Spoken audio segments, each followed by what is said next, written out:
Bonjour et bienvenue sur la cuisine de Philippe. Aujourd'hui, je vais vous présenter la recette des bertous.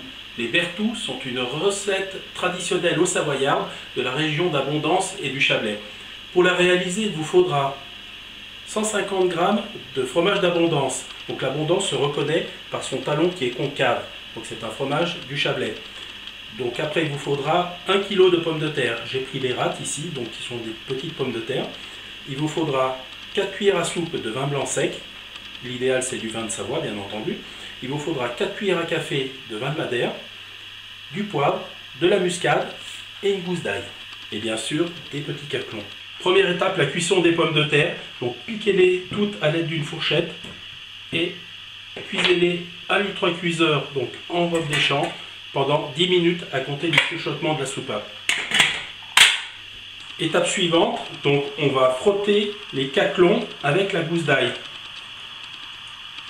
Ça c'est important, ça donne bien du goût, donc on frotte de partout.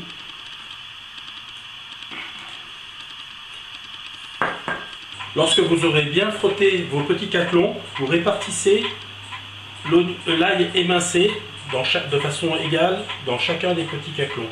Donc là j'en ai que 4, peu importe.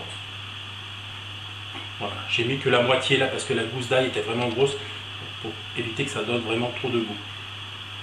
Voilà, maintenant étape d'assemblage. Donc j'ai émincé en fine lamelle mon fromage. Je vais remplir mes caclons, mettre les ingrédients et on va pouvoir enfourner. Voilà, donc je prends un caclon, je mets une bonne couche de fromage. Voilà. Avant de remplir complètement, je vais mettre ma cuillère de vin blanc. Voilà. Donc cuillère à soupe de vin blanc et une cuillère à café de Madère pour chaque caclon. Voilà. Après, je poursuis le remplissage.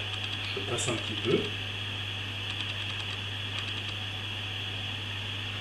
Voilà. Il ne faut pas avoir peur de remplir parce que à la cuisson, ça va diminuer en fondant. Voilà. Une fois que j'ai rempli, je mets une petite pointe de noix de muscade, chaque. Voilà, et 2 ou 3 tours de poivre.